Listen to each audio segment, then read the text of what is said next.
Bismillahirrahmanirrahim. Masyaallah, la yasrifu khairan illallah. Bismillahirrahmanirrahim. Masyaallah, la yasrifu su'a illallah. Bismillahirrahmanirrahim. Masyaallah, ma kana min ni'matin fa minallah. Bismillahirrahmanirrahim. Masyaallah, la haula wa la quwwata illa billah. Alhamdulillahirabbil alamin wa bihi nasta'inu ala umuri dunya waddin.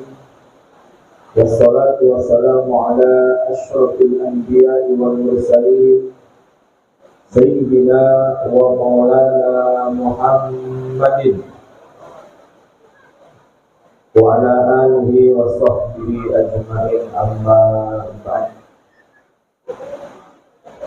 Faqad qala Allah Ta'ala fi kitabihil karim wa huwa asdaqul qailin. A'udzu billahi minasy syaithanir rajim. Bismillahirrahmanirrahim. Subhanalladzi asra bi 'abdihi lailan minal masjidil haram ilal masjidil aqsa alladzi barakna hawlahu linuriyahu min ayatina innahu huwas samiul basir.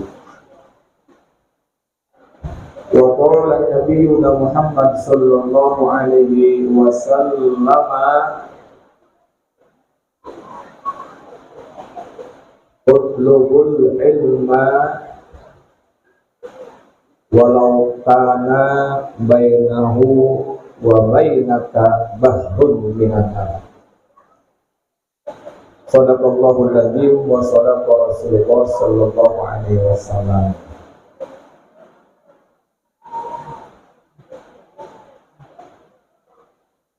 Ini namanya jadi hamba ini begini ya Pak. Jadi hamba itu nggak bisa ngatur Tuhan. Jadi kita diatur sama Tuhan.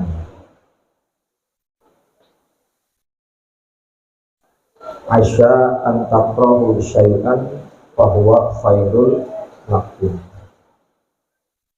Bisa jadi sesuatu yang kita tidak sukai tapi menurut Allah itu baik. Wa asya an tuhibbu syai'an fahuwa syarrul lakum. Begitu juga terkadang menurut kita baik tapi belum tentu menurut Allah Subhanahu wa ta'ala. Mungkin kita kepingin ya acara ini nggak hujan, itu maunya kita. Al-insan bitakbir wallahu bitakbir. Kita cuma bisa berharap tapi Allah yang menentukan. Begitulah jadi hamba. Dan kalau Allah sudah memilih ini berarti ini yang terbaik. Ya. Jadi memang begitu. Allah menghijab dirinya dengan berbagai macam cara. Tapi yang sampai nembus ke tempat ini dan bisa duduk di tempat ini walaupun dihalangi hujan, itulah yang terbaik menurut Allah.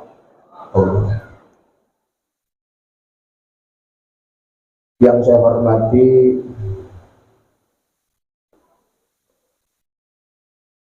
para bapak, para ibu, hadirin wal hadirat, wabil khusus segenap panitia, juga keluarga besar atau pengurus Mushola Al-Falah, juga yang saya muliakan keluarga besar Bapak Haji Syakir, para alim ulama, para tokoh masyarakat, Pak Haji Parmin, Pak Haji Bambang, juga Pak Haji Tatang yang senantiasa selalu mendampingi saya Ahilal kiram, saudara saya Ustaz Zainuddin, juga Ustaz Muhammad Toha, dan para asatiz Ustaz Yusuf, para sahabat, kerabat, tetangga, yang sama-sama insya Allah kita diberkahi Allah Subhanahu wa Ta'ala. Amin.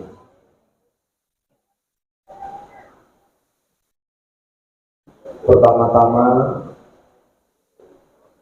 kita bersyukur kepada Allah atas nikmat, rahmat dan karunia-Nya kita bisa sampai ke tempat ini, duduk bersama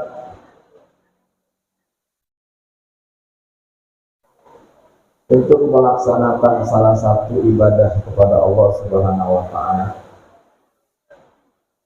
Salat ma'asalam semoga senantiasa dihaturkan, disampaikan kepada Nabi kita Muhammad sallallahu alaihi wasallam. Kalau nama Nabi disebut supaya kita tidak dianggap pelit, maka kita harus bersolawat. Ayo kita salawat dulu. Sallallahu ala Muhammad, sallallahu alaihi wasallam, sallallahu ala Muhammad, sallallahu alaihi wasallam, sallallahu ala Muhammad, sallallahu alaihi wasallam, sallallahu ala Muhammad, sallallahu alaihi wasallam, sallallahu ala Muhammad, sallallahu alaihi wasallam, sallallahu ala Muhammad, sallallahu alaihi wasallam. Allahumma salli ala sayyidina Muhammadin tibbil qulubi wa dawaiha wa afiyatil abdani wa shifaiha nuril absari wa diyaiha wa ala alihi wa sahbihi wa sallim. Allahumma salli ala sayyidina Muhammadin tibbil qulubi wa dawaiha wa afiyatil abdani wa shifaiha wa nuril absari wa diyaiha wa ala alihi salli wa sallim.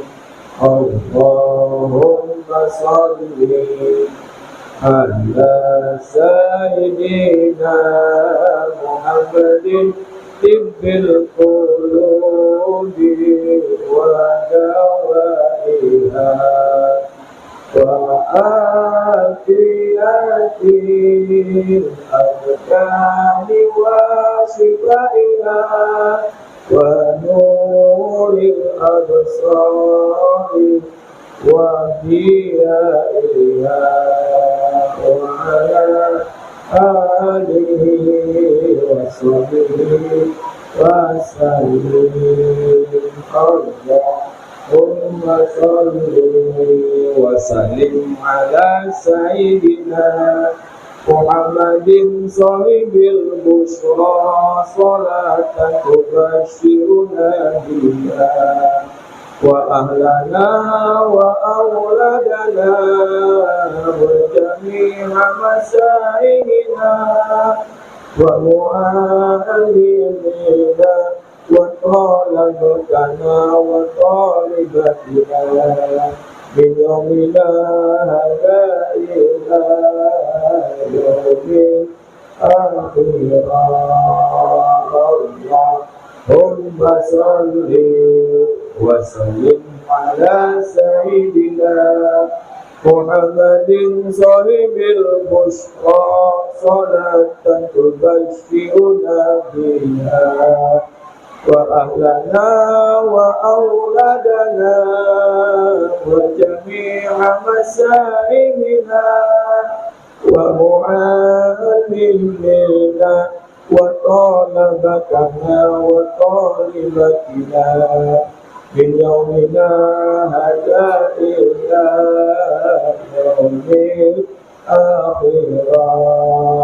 اللهم صل وسلم على سيدنا محمد صاحب البشرى صلاة تبشرنا بها وأهلنا وأولادنا وجميع مسائلنا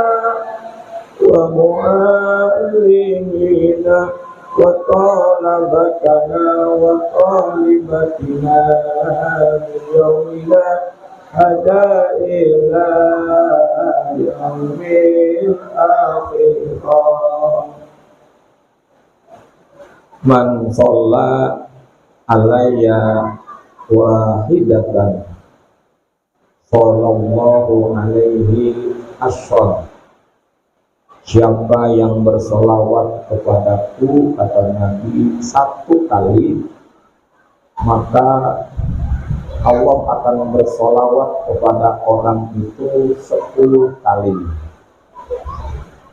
Man sholla alayya asyram, barang siapa yang bersolawat kepada Nabi 10 kali, sallallahu alaihi mi'atan, maka Allah akan bersolawat kepada orang itu 100 kali. Man sholla alayya mi'atan, siapa orang yang bersolawat kepada Nabi 100, sallallahu alaihi alfan, maka Allah akan bersolawat kepada orang itu 1000. Kita solawat sekali, kemudian disolawati sama Allah 10 kali. Solawatnya Allah kepada kita itu turunnya rahmat. Jadi ada solawatnya Allah, ada solawatnya malaikat, ada solawatnya orang mukmin, ya. Solawatnya orang mukmin, Allahumma sholli ala sayyidina Muhammad. Nah, biasanya gitu, ya. Solawatnya malaikat yang diwakili sama malaikat Jibril, sallallahu ala Muhammad. Nah, itu solawatnya malaikat. Solawatnya Allah kepada nabinya, ya ayuhan nabi, assalamu alaika ayuhan nabiyyu wa rahmatullahi wa barakatuh. Tinggal kita pilih mau pakai solawat mana. Solawatnya orang mukmin, solawatnya malaikat, atau solawatnya Allah. Nah, tadi sudah kita baca tuh solawat. Pertama itu namanya solawat Jibril disebutnya. Sallallahu ala Muhammad itu salawat Jibril. Saya dapat ijazah dari Syekhuna Murabbi Ruhina Syekh Syirajuddin Ilyas. Beliau kalau pakai salawat, salawat Jibril. Terus salawat Jibril Qulub saya dapat ijazah dari guru saya yang di pondok Haji Fatang Syirajuddin. Nah, terus tadi ada salawat Busyra namanya. Ya, Allahumma sholli wa sallim ala sayyidina Muhammadin sahibil busyra salatan tubashshiruna biha wa ahlana wa auladana wa jami'a masyayikhina wa mu'allimina wa talabatana wa talabatina min yaumina hada ila yaumil akhirah. Saya dapat ijazah dari Dr. Habib Sedap bin Muhammad Baharun, salah satu guru dari putra saya yang ada di Bangil. Kebetulan waktu itu beliau kunjungan ke Kerawang, pesantren An-Nihayah, pesantren guru. Nah, beliau mengijazah itu kepada kami, ya, salawat Busyra. Kata beliau, silakan diijazahkan lagi, ya, sama yang butuh. Itu namanya salawat Busyra. Dibaca pagi dan sore sebanyak 41 kali. Insya Allah Allah akan memudahkan segala urusannya. Dan nanti kalau yang mau boleh.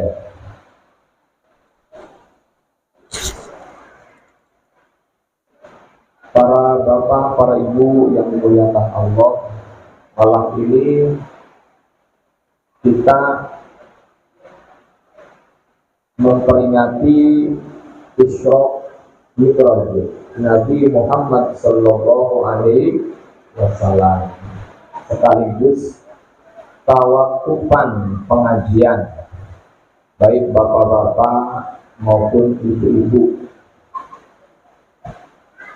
Tawakufan diisi dengan peringatan Isra dan Mi'raj. Apa itu Isra? Apa itu Mi'raj? Ya, kalau bahasa Arabnya mal Isra, mal Mi'raj. Apa itu Isra? Apa itu Mi'raj? Isra dengan Mi'raj itu beda.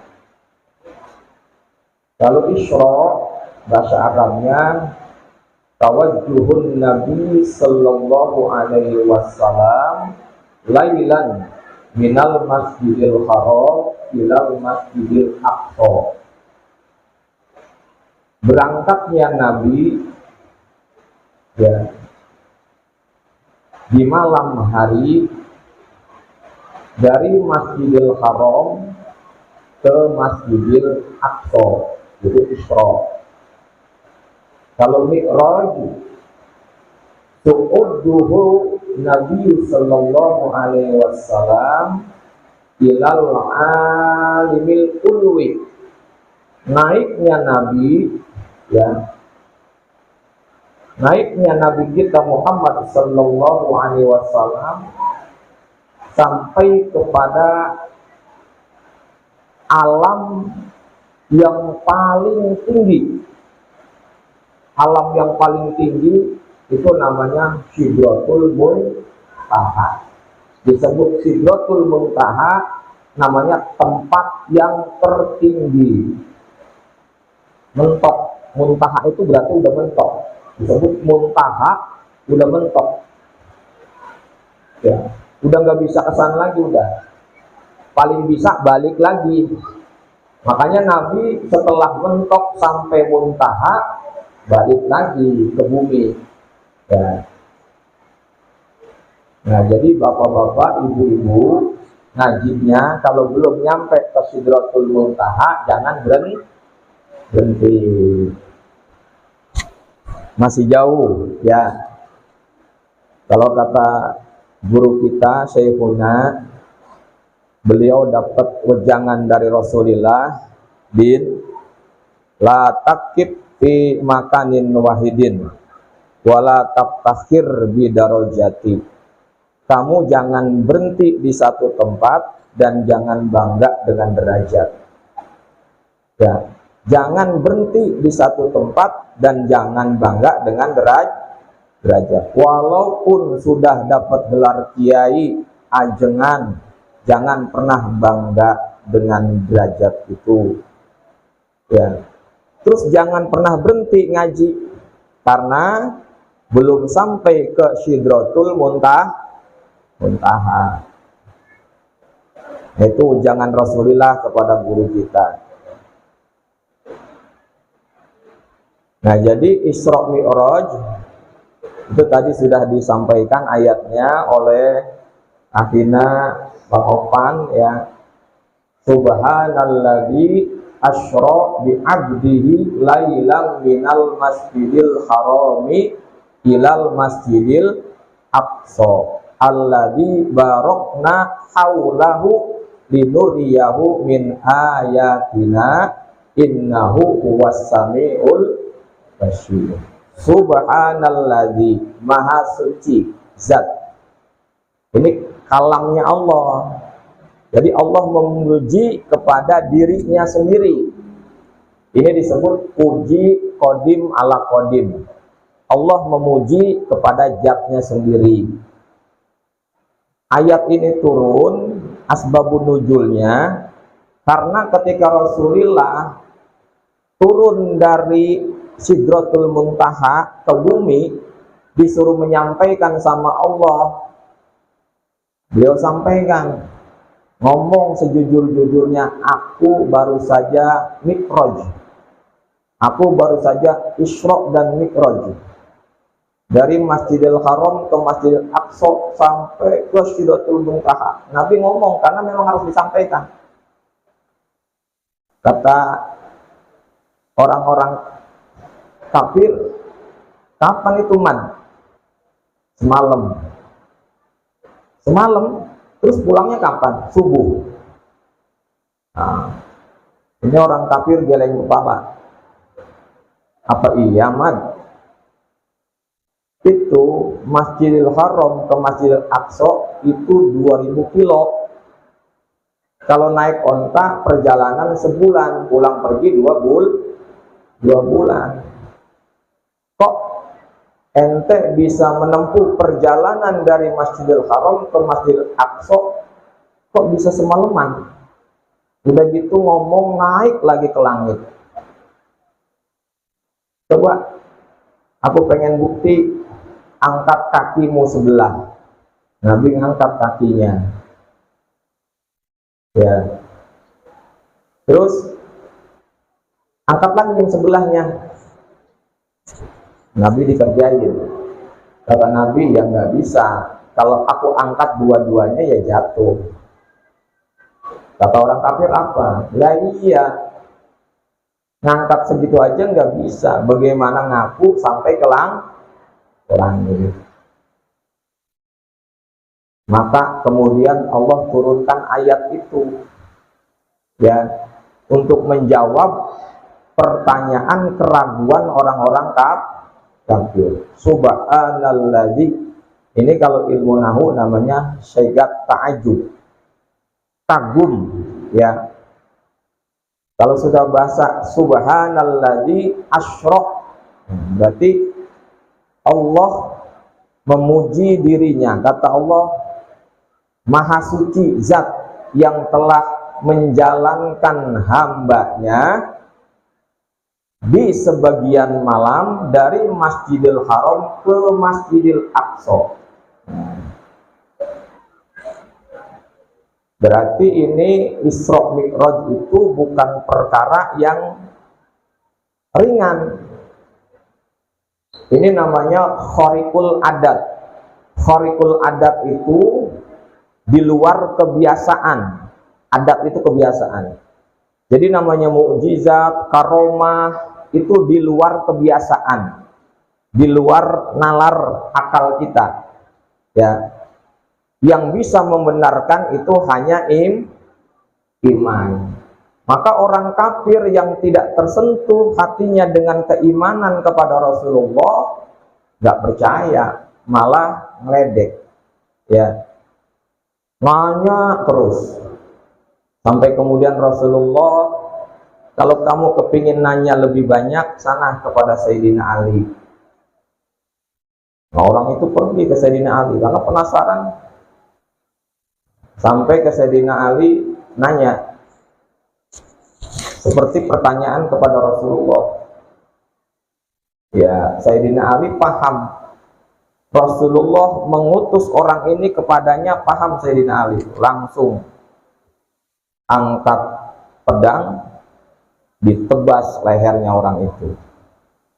Sahabat yang ada di dekat Sayyidina Ali tanya, Ali, kok kamu begitu? Orang nanya kok malah ditebas? Apa kata Sayyidina Ali? Rasulullah mengirim orang ini kepada saya. Saya paham. Walaupun saya jawab, tetap dia tidak akan percaya. Kata Sayyidina Ali. Jadi ingkarnya, ya termasuk sahabat yang sudah beriman pun pada saat itu ingkar juga sama Nabi. Karena merasa, waduh, ini omongan udah di luar batas nih, ya. Omongan udah di luar batas, ini Nabi ngaco udah ngomongnya nih. Maka yang beriman pun ingkar, ada yang ingkar, ada yang murtad pada saat itu. Maka peristiwa Isra Mi'raj itu seleksi, ya, sahabat yang betul-betul beriman sama sahabat yang ragu-ragu imannya kepada Rasulullah. Salah satu sahabat yang mantap imannya pada saat itu adalah Abu Bakar Siddiq. Ketika ada orang kafir langsung mendengar Rasulullah ngomong itu, lari ke Abu Bakar. Hei Abu Bakar, tuh temenmu udah mulai ngaco. Ya, ngomong apa? Masa semalam katanya dia Isra dari Masjidil Haram ke Masjidil Aqsa, terus naik ke langit dalam waktu 1 malam. Ente percaya? Kata Abu Bakar, kalau Muhammad yang bicara lebih dari itu pun aku percaya. Itu Abu Bakar. Saking yakinnya kepada Rasulullah Shallallahu Alaihi Wasallam. Makanya Abu Bakar dikatakan sama Rasulullah, imannya Abu Bakar seimbang dengan makhluk yang ada di bumi ini.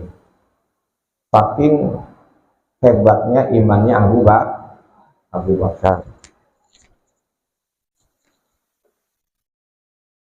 Nah, para bapak, para ibu yang dimuliakan Allah, jadi sebelum beliau Isra Mi'raj itu memang ada asbabun nuzul, ya. Ibarat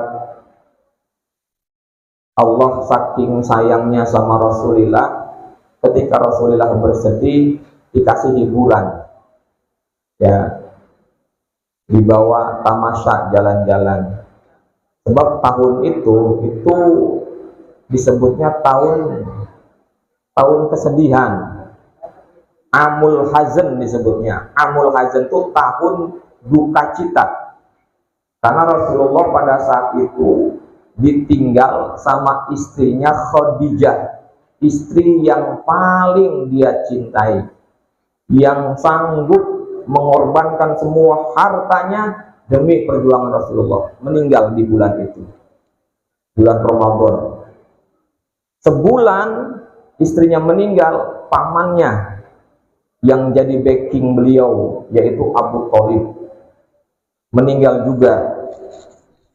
Jadi Rasulullah nggak punya istri, satu-satunya paman yang backing, yang menjaga, yang membantu, wafat juga. Dia pergi ke Taif, barangkali di sana dakwahnya diterima, malah dilempar sama batu, dilempar sama caci maki, bahkan dikatakan beliau orang gila, diarak sama anak kecil. Orang gila, sampai ke kebun kurma. Rasulullah dikejar terus, Rasulullah lari ke kebun kurma. Bayangin, usia 51 tahun diperlakukan seperti itu, ya, sama anak kecil. Sampai malaikat penjaga bukit nggak tega melihat Rasulullah. Aku datang, ya Rasul, untuk menyampaikan amanat dari Tuhanmu. Apa perlu bukit ini aku cabut, aku lemparkan ke penduduk Taif biar mereka binasa? Jadi malaikat yang sewot, ya, karena ngelihat Rasulullah diperlakukan seperti itu. Maka kata Rasulullah, tidak usah, ya. Malah beliau berkata, apa yang diperlakukan umatku, karena sesungguhnya dia tidak tahu. Aku berharap walaupun mereka tidak beriman, tapi aku berharap dari keturunannya ada yang mau menyembah Allah. Nah, itu harapan. Saking sabarnya. Bapaknya nggak bisa, ibunya nggak bisa, anaknya kali gitu. Tapi akhirnya terbukti Rasulullah lalu doa sampai sekarang ini Taif, ya, luar biasa Islamnya, penduduknya. Islam itu terbesar di Taif itu. Sedih Rasulullah, kemudian bersandar di Hijr Ismail dekat Ka'bah. Tidur-tiduran begini, ya, bainaman Nabi sallallahu alaihi wasallam, ketika Nabi bersandar di Hijr Ismail, indal bait, di dekat Baitullah, maka kemudian datanglah dua malaikat, malaikat Jibril dan malaikat Mikail. Bersama malaikat Jibril dan Mikail ada satu malaikat. Datang malaikat ini kemudian membopong Nabi, membawanya ke dekat sumur Jam-Jam. Ya, ini diceritakan di hadis Anas bin Malik. Lebih lengkapnya ada salah satu kitab klasik, kitab kuning bahasa gundul. Kalau kita mau baca mesti belajar dulu ilmu nahwu sorofnya. Itu namanya kitab Dardir, pengarangnya Ahmad Dardir. Di situ dijelaskan perjalanan Rasulullah, termasuk yang saya akan ceritakan ini. Jadi Rasulullah dibawa ke sumur Jam-Jam, kemudian ditidurkan, dibelah sama malaikat Jibril. Dibelah dadanya, diambil hatinya, dicuci sama air Jam-Jam 3 kali. Dicuci hati Nabi bukan berarti kotor. Hati Nabi sudah bersih, tapi supaya lebih bersih lagi, karena programnya ini Nabi mau diajak menghadap Allah. Allah itu maha suci. Siapapun yang mau sampai kepada Allah itu harus suci. Maka Nabi hatinya dibersihkan, dicuci dengan air Zam-Zam, ya. Setelah itu dimasukkan lagi, setelah bersih diisi dengan sifat halim. Halim itu bijaksana. Kemudian sifat alim. Alim itu alim, pintar, cerdas. Kemudian sifat yakin. Dan yang keempat, Islam. Itu penuh dada Nabi dengan sifat-sifat itu.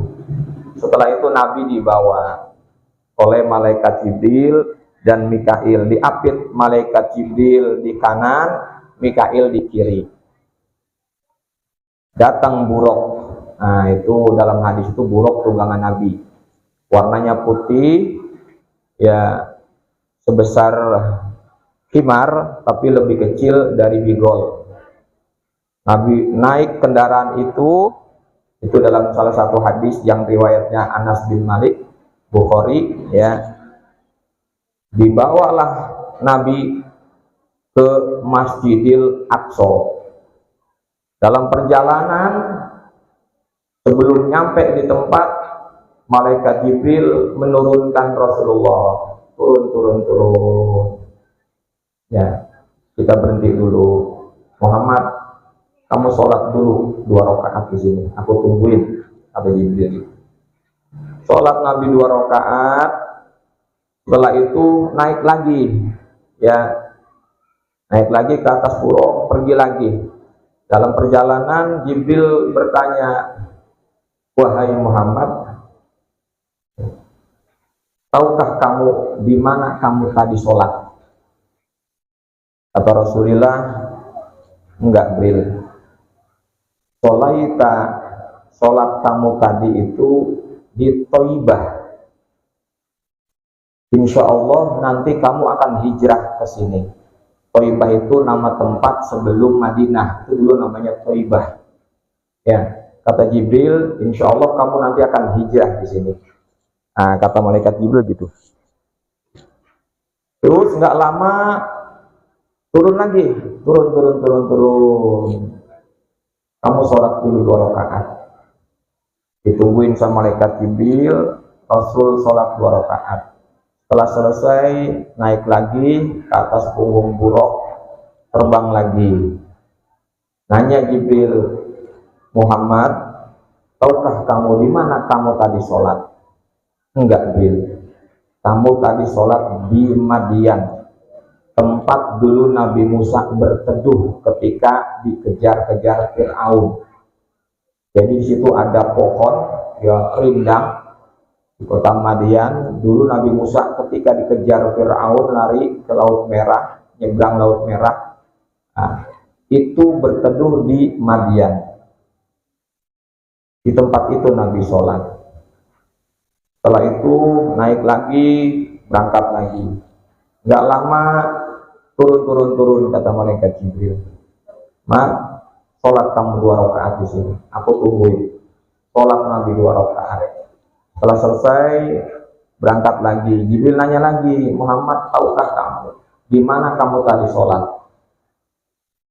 Kata Nabi Muhammad, enggak, Jibril. Tadi kamu sholat di Baitul Lahm, tempat Nabi Isa dilahirkan. Oh gitu, iya. Berangkat lagi, terus terbang lagi. Gak lama turun, kata malaikat Jibril, kamu sholat 2 rakaat atau tunggu di sini. Sholat Nabi 2 rakaat. Setelah selesai, Jibril tanya, Muhammad, tahukah kamu apa ini tempat ini apa? Kata Nabi Muhammad, enggak, Bil, ini Baitul Maqdis, ya, Palestina. Jadi sebelum sampai ke Masjidil Aqsa, Rasulullah berhenti di 4 tempat dan sholat 2 rakaat. Ternyata 4 tempat ini, ya, tempat yang begitu barokah, haromah. 1 Thaibah, 2 Madian, 3 Baitul Lahm, 4 Baitul Maqdis, ya.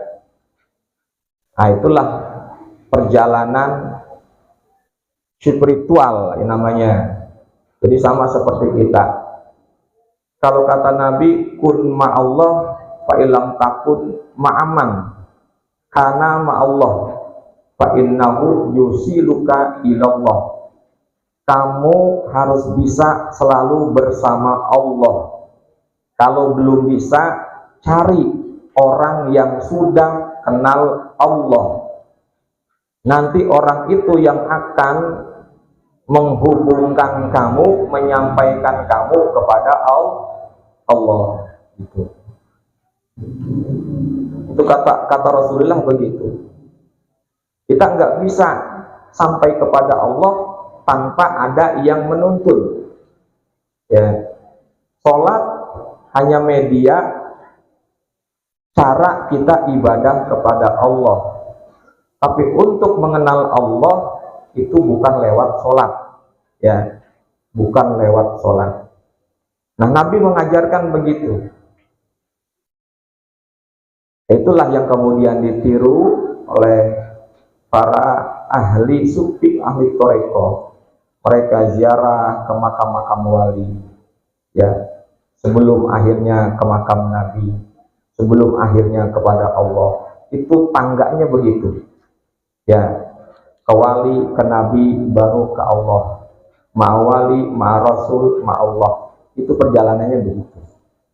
Jadi Nabi sebelum naik ke Allah, nyambangin dulu tempat-tempat keramat.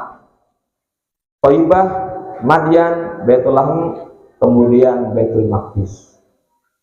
Sampailah kemudian Rasulullah itu di Masjidil Aqsa.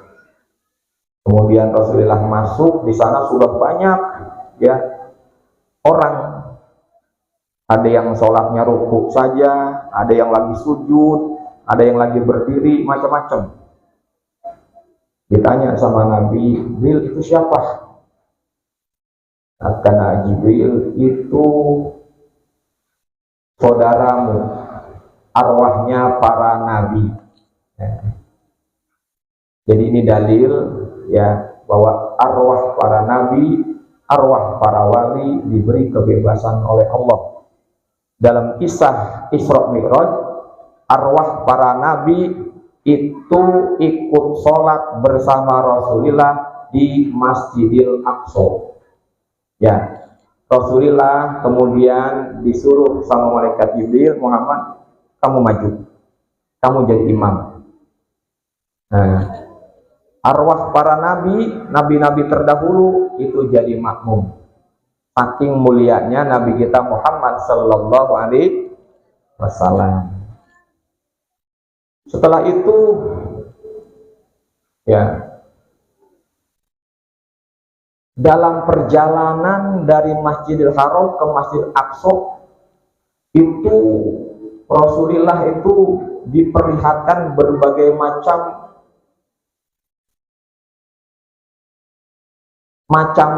pemandangan, ya. Pertama, Rasulullah diperlihatkan, beliau melihat sekelompok kaum yajra'una fi yaumin wa yahsuduna fi yaumin. Sekelompok kaum itu nanam, ya, nanam benih, tapi langsung panen hari itu juga. Nah, itu kan langka kalau di dunia, ya. Kalau di alam kita ini nggak ada yang kita nanam langsung kita metik buahnya. Bonteng 32 hari, nanam kacang 40 hari, nanam oyong 40 hari, kangkung 25 hari, bayam 21 hari, padi 3 bulan, ya, mungkin apa itu? Nah, karena sering nanam labu, nah, mungkin bisa 2 bulan. Lah ini nanam sehari, hari itu piyomin, wayasuduna piyomin, panen hari itu juga, dipanen sama orang itu. Begitu habis, berbuah lagi, habis, berbuah lagi. Sampai Rasulullah bertanya sama malaikat Jibril, Jibril, mahaza, apa ini Jibril, maksudnya? Kok ada ya seperti ini? Kata Jibril, Muhammad, itu adalah al-mujahiduna fi sabilillah, orang-orang yang berjihad di jalan Allah, mengeluarkan hartanya untuk kepentingan agamanya Allah. Ya, jadi jangan takut yang hartanya buat masjid, buat musolah, buat acara seperti ini, itu sama halnya fisabilillah. Masalul ladzina yunfikuna amwalahum fisabilillah Kamasali habbatin anbatat sab'a sanabila bikulli sumulatin mi'atu habbah. Perumpamaan orang yang menyumbang hartanya di jalan Allah itu seperti satu biji bayam, ya, satu biji jagung. Anbatat sab'a sanabila, begitu ditanam kemudian tumbuh ada 7 tangkai. Tumbuh 7 tangkai, tumbuh cabang, 7 cabang, ya. Misalnya ini batangannya 1, 2, 3, 4, 7. Fikuli sumbulatin mi'atu habbah. Setiap tangkai itu ada buahnya 100. Ya, fikuli sumbulatin mi'atu habbah. Setiap tangkai berbuah 100. Jadi kalau 7 tangkai berarti 700. Itu pun belum cukup, kata Allah, wallahu yudha'ifu liman yasha. Allah masih akan melipat gandakan harta itu semaunya Allah. 1 dibalas 100. 1 jadi 7 tangkai, jadi 100, jadi 700. Makanya dipanen kagak habis-habis.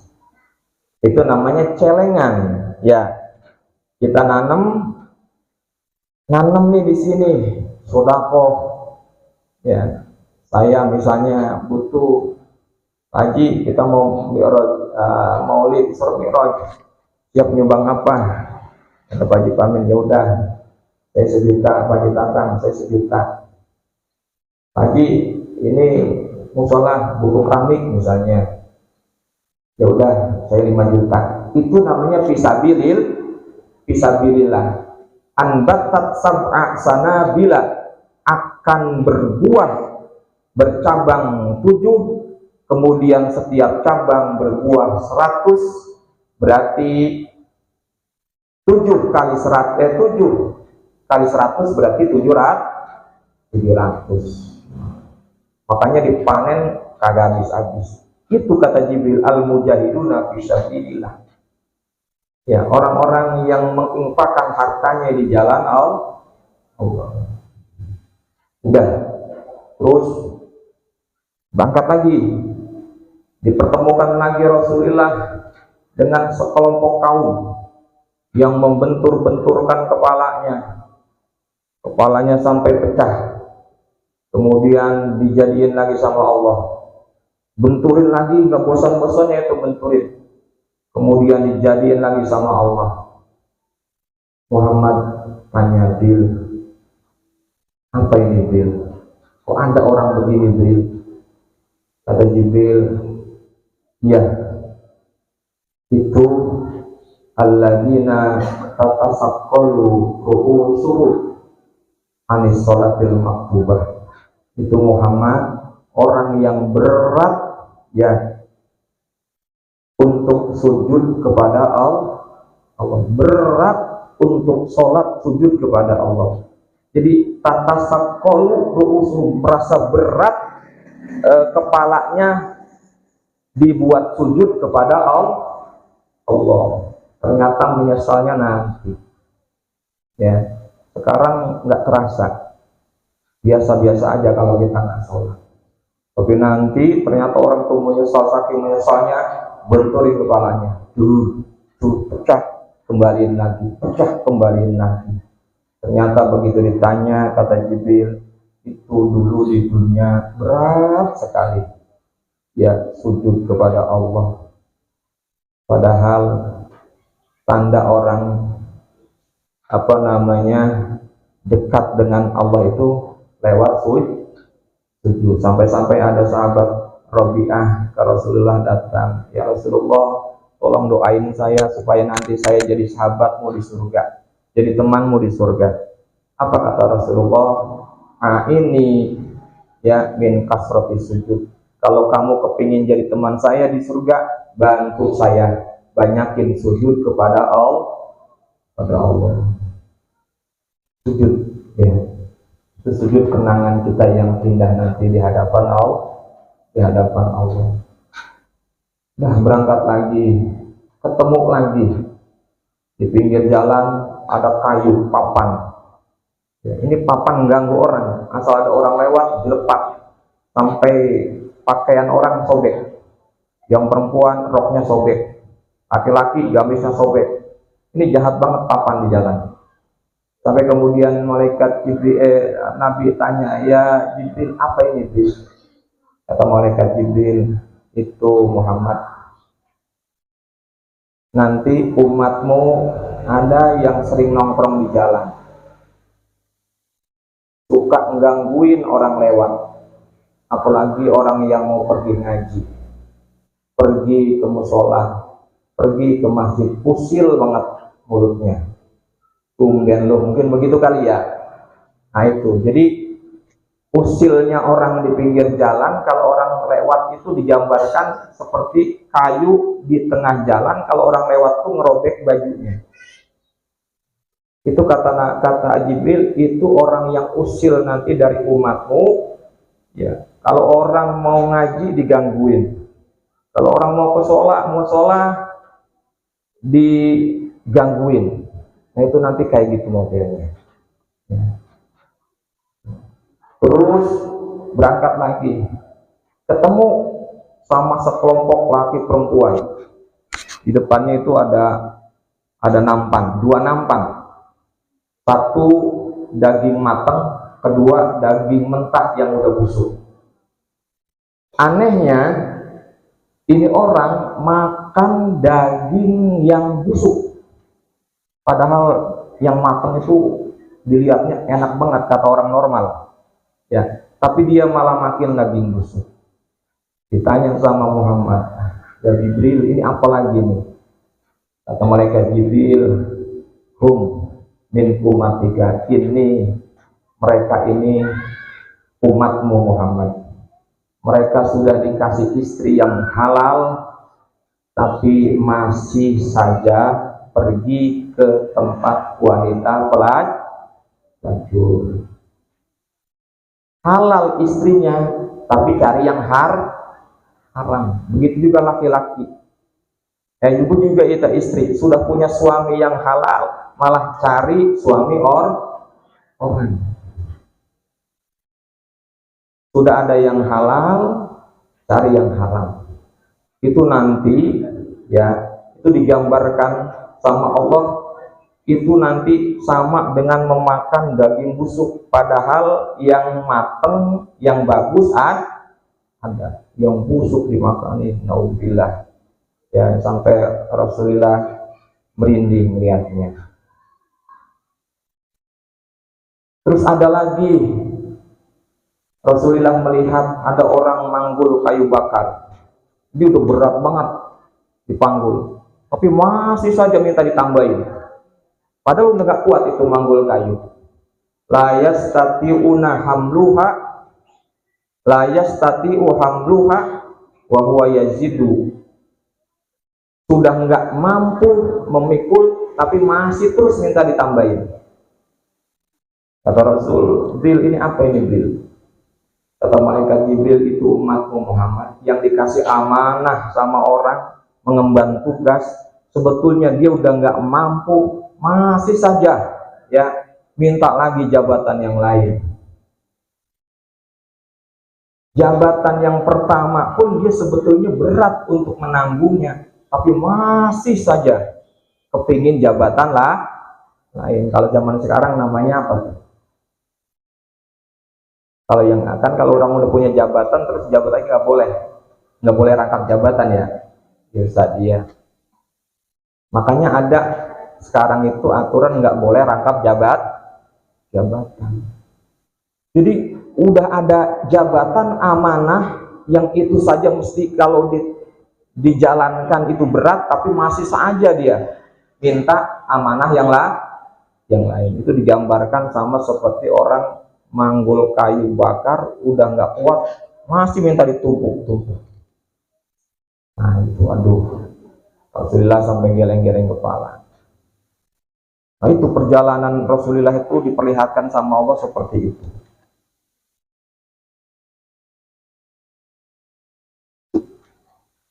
Sampai akhirnya Rasulullah itu sampai ke langit dunia. Begitu sampai di langit pertama, Jibril ketuk pintu. Jadi langit itu tertutup, ada pintunya.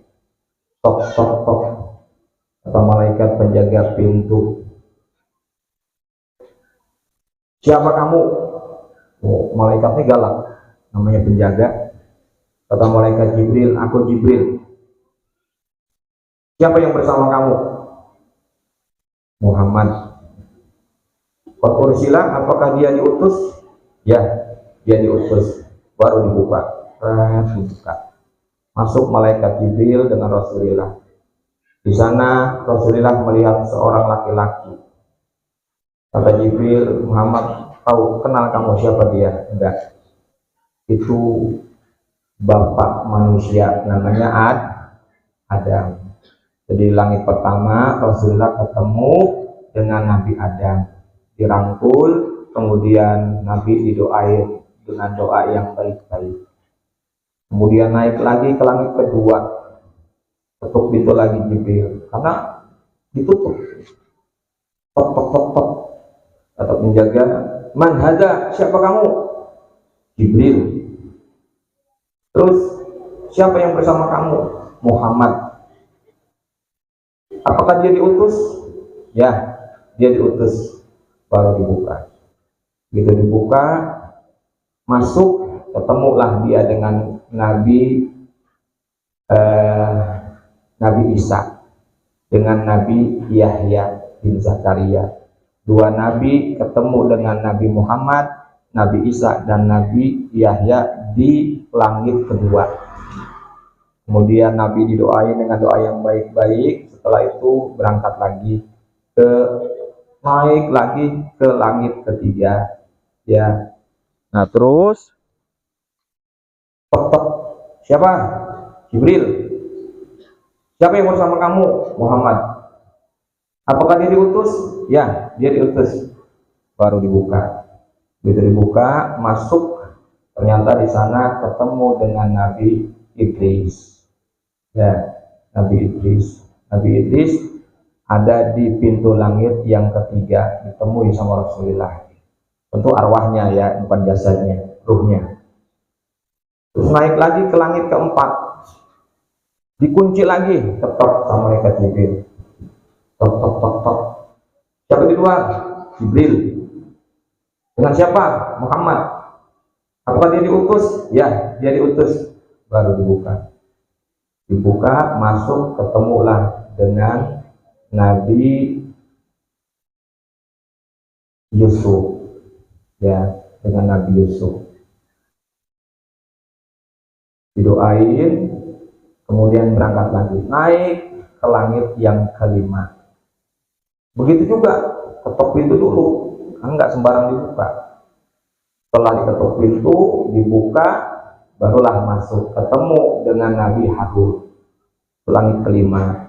Terus naik ke langit keenam, Rasulullah, ketuk pintu, malaikat Jibril.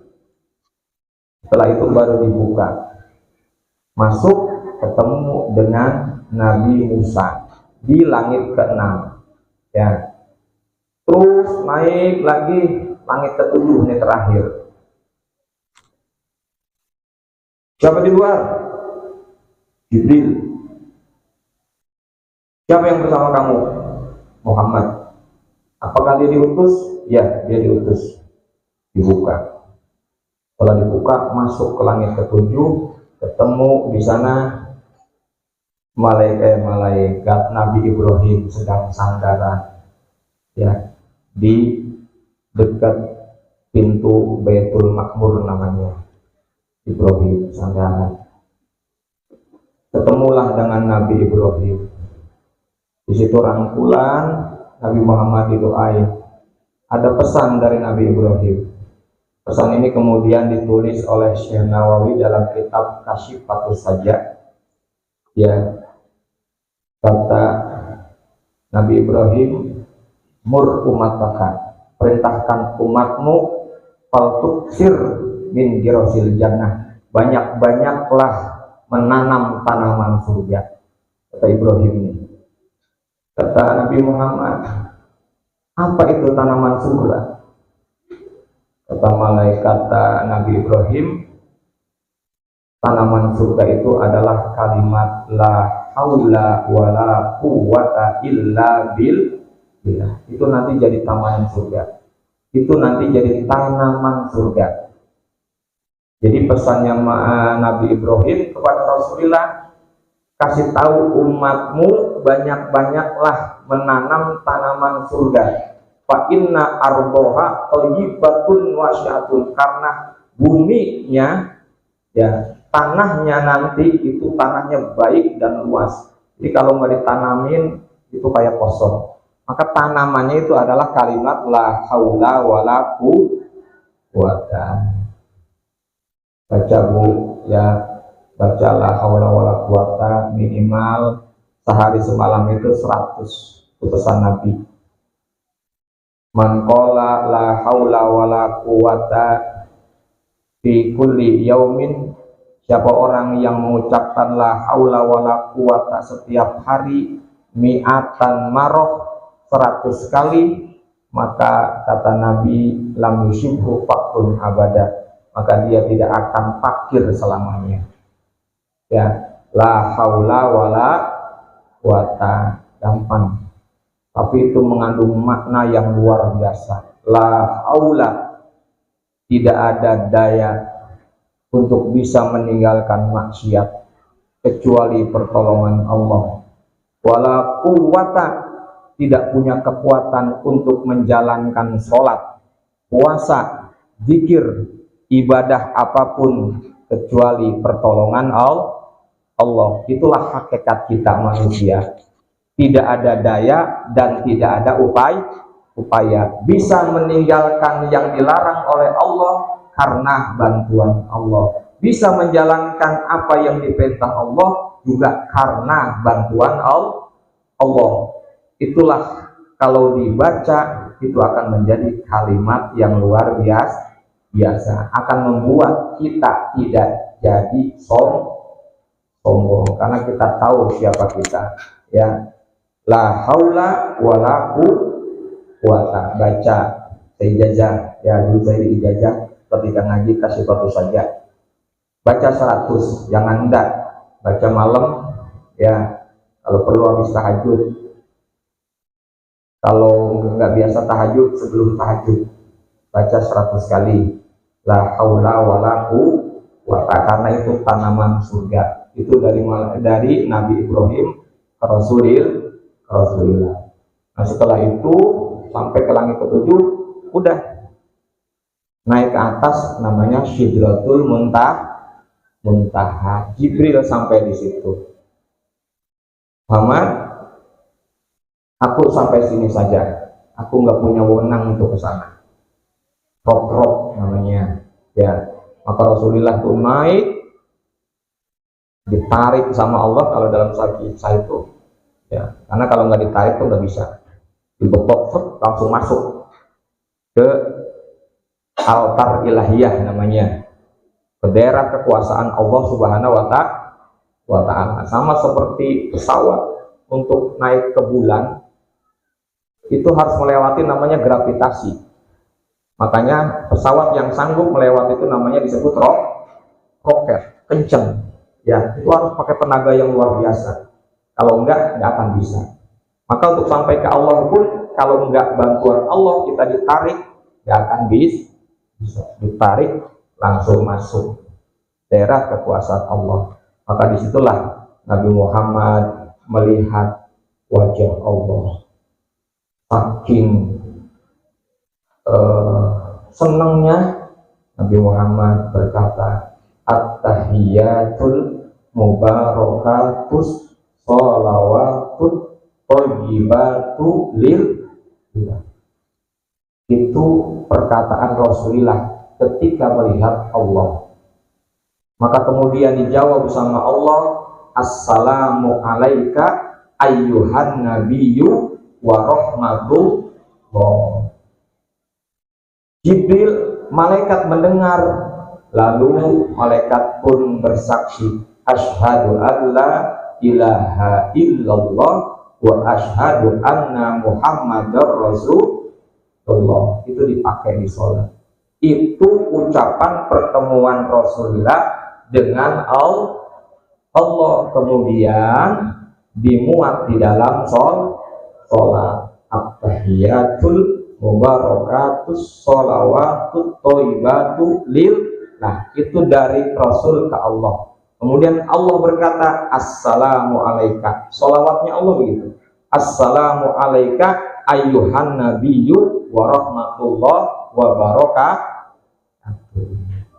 Assalamu alaina wa ala ibadillahi sholihin. Keselamatan juga untuk hamba-hambamu yang soleh. Jadi kalau yang soleh itu dapat doa langsung dari Nabi di Sidratul Muntaha, di hadapan Allah Subhanahu wa Ta'ala. Jadi kalau kepingin dapat doanya Nabi, berusahalah jadi hamba Nabi yang jadi hamba Allah yang soleh. Itu kisahnya, ya. Sampai akhirnya Rasulullah itu dapat perintah namanya sholat. Sholat awalnya 50 waktu. Udah Rasulullah nggak banyak terima aja. Turun sampai ke Nabi Musa, kata Nabi Musa, dapat perintah apa Muhammad? Sholat. Berapa? 50. Aduh berat. Udah balik lagi, minta keringanan sama Allah. Ya Rasulullah itu balik lagi ke Allah, minta keringanan, dikurangin 5. Setelah itu turun, ketemu Nabi Musa, kata Nabi Musa, balik lagi, nggak kuat. Lari lagi ke Allah, dikurangi 5, sampai bolak-balik antara Allah dengan Nabi Musa, minta dikurangin sampai kemudian tinggal 5. Kata Allah, cukup Muhammad. 5 ini kalau umatmu menjalankan 1, maka akan berbanding 10. Jadi 5 itu sama dengan 50 waktu. Itulah enaknya jadi umat Nabi Muhammad Sallallahu Alaihi Wasallam. Nggak mau turun Nabinya Muhammad. Saking enaknya memandang wajah Allah, nggak mau turun. Nggak, ya Allah saya nggak mau turun. Sudah saya di sini aja. Kalau di bumi, puyeng ngurusin dunia katanya, ngurusin anak, istri, macam-macam. Kata Allah, sudah turun. Kamu harus turun. Sampaikan apa yang aku sampaikan kepadamu. Nanti engkau bisa memandang aku lewat sholat. Nah, Rasulullah dijanjiin. Makanya Rasulullah sholatnya itu bisa khusyuk karena apa? Di dalam sholat bisa memandang Allah. Karena apa? Karena sudah pernah melihat Allah. Kita mandang apa dalam sholat? Bu, ada beras ya, ada duit, ada macam-macam dah. Itu namanya perlunya kita butuh gitu. Ya, kun ma'aman tuh ya begitu. Karena kita disuruh ingat Allah. Berat itu. Dulu saya pernah nanya, gimana kita bisa ingat Allah? Ngelihat aja belum. Sesuatu yang bisa diingat itu kalau kita sudah melihat. Saya ngelihat Bang Opan. Saya ingat-ingat wajahnya, keingetan, karena udah pernah melihat. Tapi kalau saya belum pernah melihat, bagaimana kita ingatnya? Tuh. Itulah perlunya guru, nanti dituntun, dibimbing. Gak bisa kita bisa sendiri itu jalan ketemu Allah. Nah, jadi Nabi Muhammad itu dipanggil sama Allah, predikatnya sebagai hamba. Nah, sedikit lagi. Jadi terakhir saya tutup ya. Rasulullah sudah diakui sama Allah sebagai hamba dengan bahasa subhanalladzi asra bi abdihi. Aku jalankan hambaku, ya, hambaku disebut di malam hari dari Masjidil Haram ke Masjidil Aqsa. Allah yang mengakui, bukan pengakuan dari diri kita sendiri, ya. Kalau Allah yang sudah mengakui sebagai hambanya, enak. Sementara kita masih pengakuan dari diri kita, belum tentu diakui oleh Allah. Terakhir saya mau cerita di pengalaman, ya, tapi nanti kita bisa renungkan dari kisahnya. Di pinggir jalan Itu banyak pekerja jalan, ada yang manggulin tanah, ada yang bongkar saluran, diawasi oleh seorang mandor, ketua pekerjanya. Ketua pekerjanya ini hafal betul dengan orang-orang karyawannya, dari mulai yang berapa lama kerja, ya tinggalnya di mana, karena catatannya ada di mandor. Ketika sibuk orang-orang ini bekerja, itu ada seorang pemuda yang nganggur, belum punya kerjaan. Diawasin, lihat orang kerja dari pagi jam 8 sampai jam 5 sore, jam 12 sampai jam 1 istirahat makan, kerja lagi. Karena ini harian, maka dibayarnya harian. Setiap jam 5 ngantri ngambil duit, dikasih sama mandornya, panggilin nggak bisa. Kata anak ini yang nganggur, yang pengen lagi nyari kerjaan, enak juga ya, angkat sana sini, sore dapat duit, angkat sana sini, sore dapat duit. Besok mau ikutan, kata yang nganggur ini. Bener, besok dia langsung ikutan kerja. Wah, semangatnya sampai jam 12 nggak istirahat, karena saking pengen dapat duit nanti sore. Sudah kerja jam 5 sore, kemudian biasa pengambilan duit, panggil satu-satu. Yang dipanggil terima duit sambil tanda tangan buat bukti. Sampailah ke pemuda ini terakhir, kok saya nggak dipanggil-panggil ya, kata pemuda ini. Kesel juga dia, Pak, kok saya nggak dipanggil, yang lain dikasih duit. Kata mandornya, dilihat anak muda ini, siapa nama kamu? Nama saya Muhyiddin. Kata anak muda ini begini, nah, nama kamu siapa? Muhyiddin. Akhirnya mandor buka buku, dia cari nama Muhyiddin, nggak ada. Namamu nggak ada di catatan saya.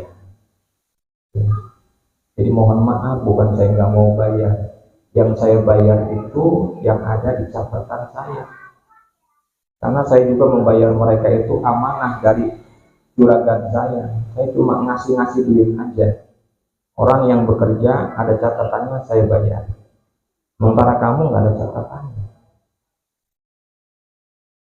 Tapi belum terlambat nak, kasih mandor, kalau kamu mau bekerja di sini ya mendaftar dulu, namanya siapa, nanti saya setorkan ke atasan saya, tinggal terserah beliau mau nerima atau tidak. Kalau diterima, nanti kamu boleh bekerja di sini, ya sorenya bisa dapat gaji. Nah, itu pelajaran.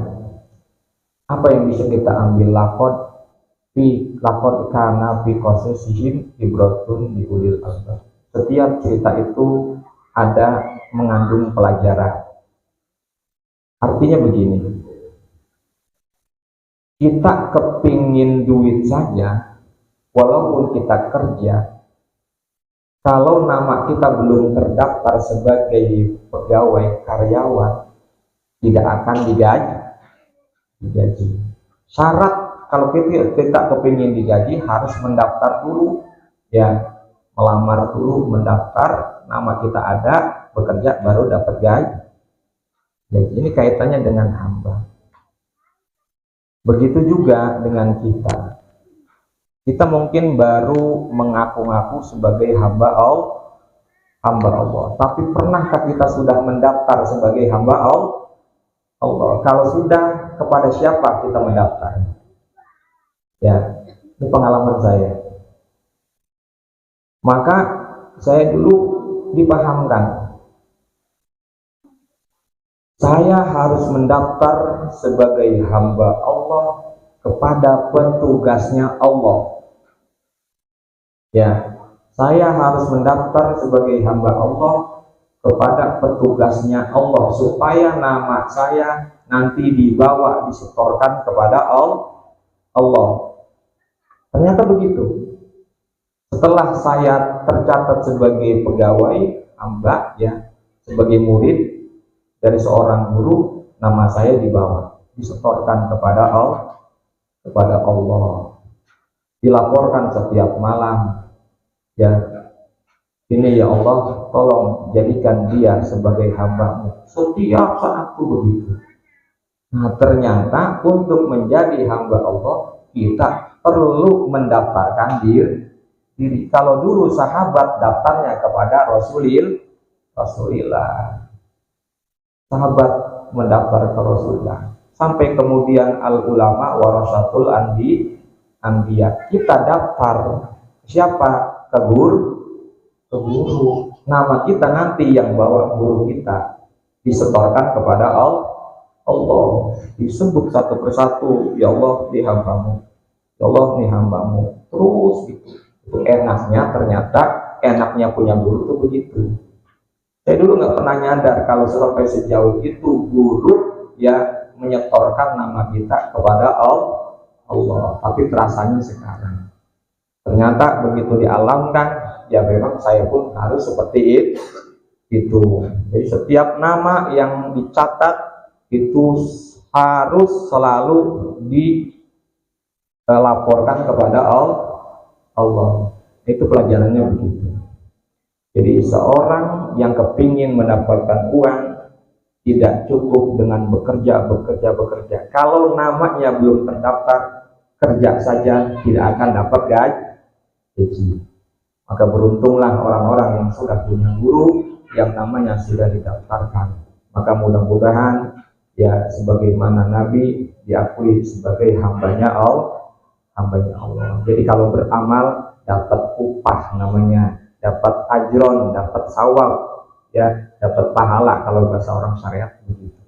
Tapi yang belum mendaftar, kerja, beramal, gak ada ilmunya, haba'an mansuro, bagaikan debu yang berterbangan, tidak dapat upah.